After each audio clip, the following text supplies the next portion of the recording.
Dosa cafe থেকে আমাদের দুজনের জন্য ধোসা আনা হয়েছে আর বাড়িতে হয়েছে চিকেন স্টু আর রুটি। সবারই খাওয়া হয়ে গেছে। এটা পুরো ফুল ভেজিটেরিয়ান, ওই জন্য। হ্যাঁ, এটা এখানে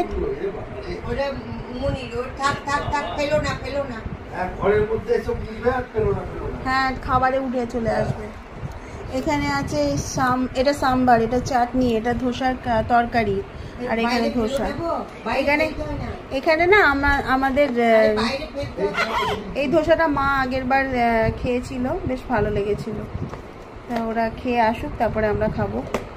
হেভি খেতে। মা বসো, আমি আর তুমি খাই, হাফ ওদের জন্য রেখে দেবো। আমি তো এই সাম্বারটা খাই।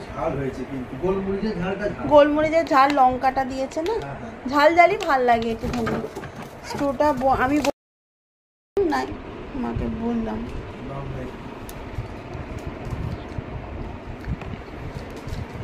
দারুণ করে ডালটা খেয়ে দেখো বাবা, এক চামচ। সাম্বার শুধু লাউ, আর কিছু নেই।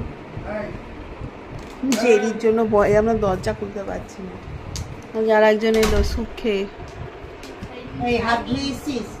হাত ধুয়ে মুখ ধুয়ে। কেন খাসনি?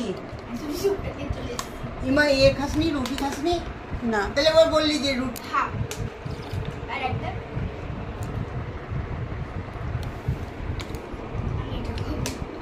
আমি তো বললাম ইডলি নিতে, ইডলি নিলে আমার এই ডাল দিয়ে। দাঁড়াও দাঁড়াও দাঁড়াও, মুনি আসবে। মুনি